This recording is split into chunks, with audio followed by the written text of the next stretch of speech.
नमस्कार मित्रांनो, तुम्ही ऐकत आहात बालभारतीच्या जुन्या अभ्यासक्रमातील इयत्ता चौथीच्या शिवछत्रपती या इतिहासाच्या पुस्तकातील धडे आर्टिस्ट एडीजे ह्या यूट्यूब चॅनलवर. ऐका आणि आपल्या इतिहासाच्या तासाच्या आठवणी परत जाग्या करा. जागा करा तो प्रत्येक क्षण ज्यात अगदी बालवयापासून आपण आपल्या महाराजांशी, त्यांनी केलेल्या कार्याशी आणि आपल्या स्वराज्याशी नकळतपणे जोडले गेलो, आणि तेही अगदी कायमचे, आयुष्यभरासाठी. आता ऐकूया धडा 5, स्वराज्य स्थापनेची प्रतिज्ञा. रायरेश्वराचे शिवालय. पुण्याच्या नैऋत्येला असलेले रायरेश्वराचे शिवालय मोठे रमणीय स्थान होते. येथे 1645 साली एक विलक्षण प्रसंग घडला. शिवराय व आजूबाजूच्या खोऱ्यातील काही मावळे मंडळी मसलतीसाठी तिथे जमली होती. त्या किर्र अरण्यात झाडाझुडपात लपलेल्या रायरेश्वराच्या शिवालयात शिवरायांबरोबर कसले खलबत ते मावळे करत होते. श्री शंकरापाशी कोणता वर मागत होते. बालशिवबाची तेजस्वी वाणी. शिवराय अजून वयाने कितीतरी लहान होते, पण त्यांच्या मनाची भरारी खूप मोठी होती. त्यांनी एक मोठा घाट घातला होता. त्या शिवालयात जमलेल्या सवंगड्यांना ते कळकळीने म्हणाले, गड्यांनो, मी आज तुम्हाला माझ्या मनातील एक गोष्ट सांगू का? आमचे वडील शहाजीराजे विजापूरचे सरदार आहेत. त्यांनीच आम्हाला येथल्या जहागिरीचा अधिकार दिला आहे. दादाजी पंत या जहागिरीचा चोख कारभार पाहत आहेत. गावकऱ्यांमधील सर्व कटकटी मिटवत आहेत. कोंढाण्याचे सुभेदार म्हणून त्यांचा सर्वत्र वचक आहे. सर्व कसे छान चालले आहे. पण गड्यांनो, मला यात मुळीच आनंद वाटत नाही. सुलतानांच्या वतनदारीवर आपण संतुष्ट राहावे का? दुसऱ्यांच्या ओंजळीनेच आपण पाणी प्यावे का? आपल्या चारी बाजूंना अनेक परकीय राजवटी आहेत. त्यांच्यामध्ये सारखी युद्ध चालू असतात. आपली माणसे या युद्धात नाहक मरतात. कुटुंबेच्या कुटुंबे देशोधडीला लागतात. आपल्या मुलखाची धुळधाण होते आणि इतके सोसूनही आपल्या पदरी काय तर गुलामगिरी. आपण हे किती दिवस सहन करायचं? दुसऱ्यासाठी आपण किती काळ खपायचं? सांगा, तुम्हीच सांगा. देशमुखी वतनाच्या लोभाने आपण हे असेच चालू द्यायचं का? शिवराय आवेशाने बोलत होते. त्यांचा चेहरा रागाने लाल लाल झाला होता. बोलता बोलता ते थांबले. त्या तरुण सवंगड्यांकडे पाहू लागले. रायरेश्वराच्या गाभाऱ्यात जमलेले हे तरुण मावळे शिवरायांच्या बोलण्याने थरारून गेले. नवीन दृष्टी त्यांना मिळाली. त्यांच्यापैकी एक जण म्हणाला, बोला बालराजे, बोला. आपला मनोदय सांगा आम्हाला. तुम्ही जे सांगाल ते करण्यासाठी आम्ही एका पायावर तयार आहोत. हो राजे, तुम्ही जे सांगाल ते आम्ही करू, आमचे प्राणही देऊ. ते सारे तेजस्वी तरुणवीर एका आवाजात बोलले.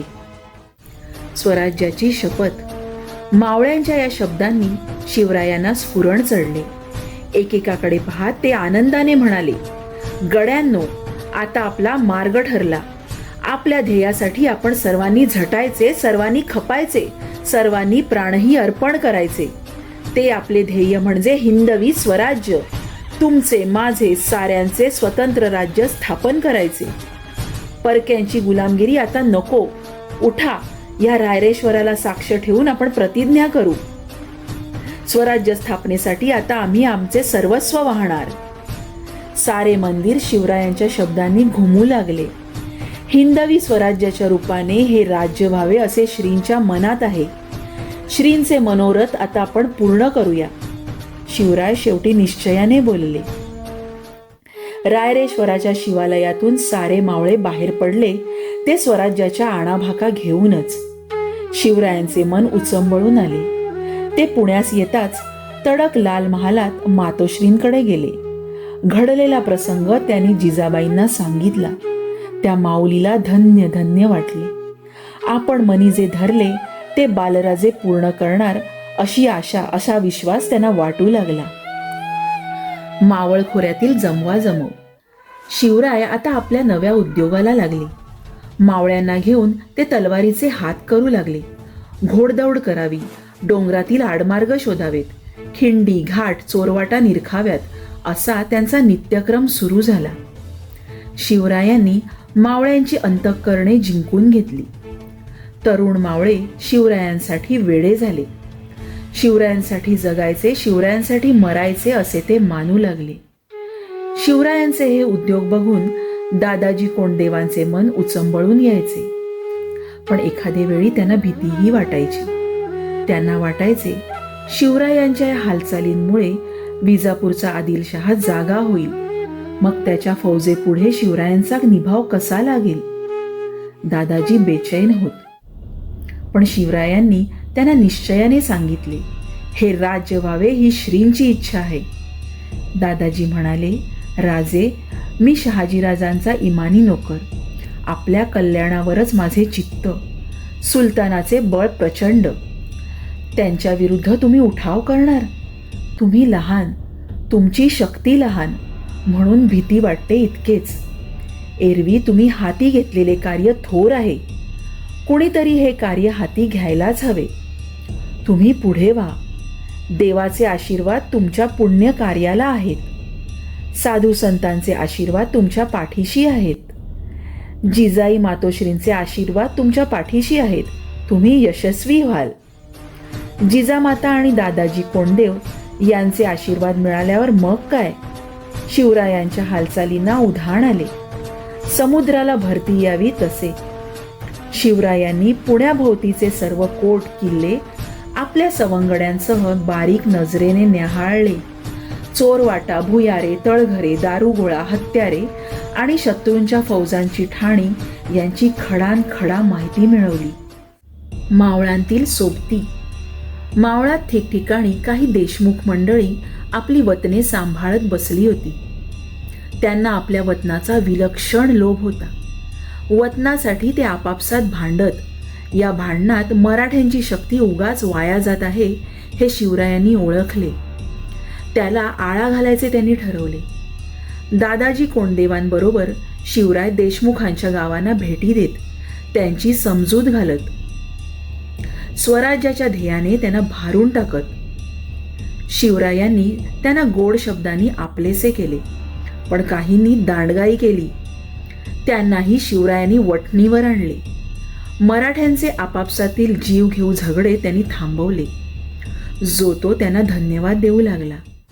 मावळ खोऱ्यातील झुंजाराव मरळ, हैबतराव शिळमकर, बाजी पासलकर, पायगुडे, विठोजी शितोळे, जेधे बांदल इत्यादी देशमुख मंडळी शिवरायांचा शब्द मानू लागली. मावळात स्वराज्याची घोडदौड सुरू झाली. शिवरायांची राजमुद्रा. शिवरायांच्या नावाने जहागिरीचा कारभार सुरू झाला होता. शहाजीराजेही अधूनमधून दादाजींना सावधगिरीचा इशारा देत होते. शिवरायांची स्वतंत्र राजमुद्रा तयार केली होती. ती मुद्रा अशी: प्रतिपश्चंद्रलेखेव वर्धिष्णुर विश्ववंदिता, शाह सुनोहो शिवस्येषा मुद्रा भद्राय राजते. प्रतिपदेच्या चंद्रकलेप्रमाणे हळूहळू वाढणारी ही राजमुद्रा लोकांच्या कल्याणासाठी आहे.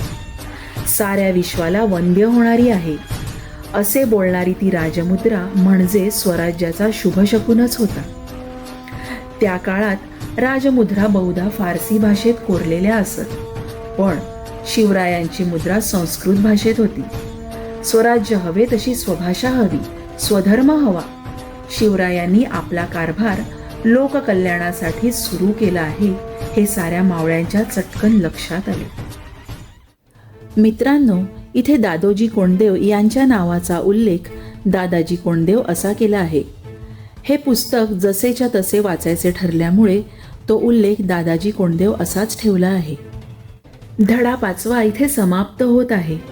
या पुढील धड्यात तुम्ही ऐकणार आहात स्वराज्याचे तोरण बांधले. त्यामुळे हा धडाही तुम्ही आवर्जून ऐका. मित्रांनो, यापुढेही असेच नवनवीन व्हिडिओ अपलोड झाल्यावर त्याची सूचना मिळण्यासाठी आपल्या आर्टिस्ट एडीजे या चॅनलला सबस्क्राईब करून बेल आयकॉनवर क्लिक करा आणि व्हिडिओ आवडल्यास जरूर लाईक आणि शेअर करा. धन्यवाद.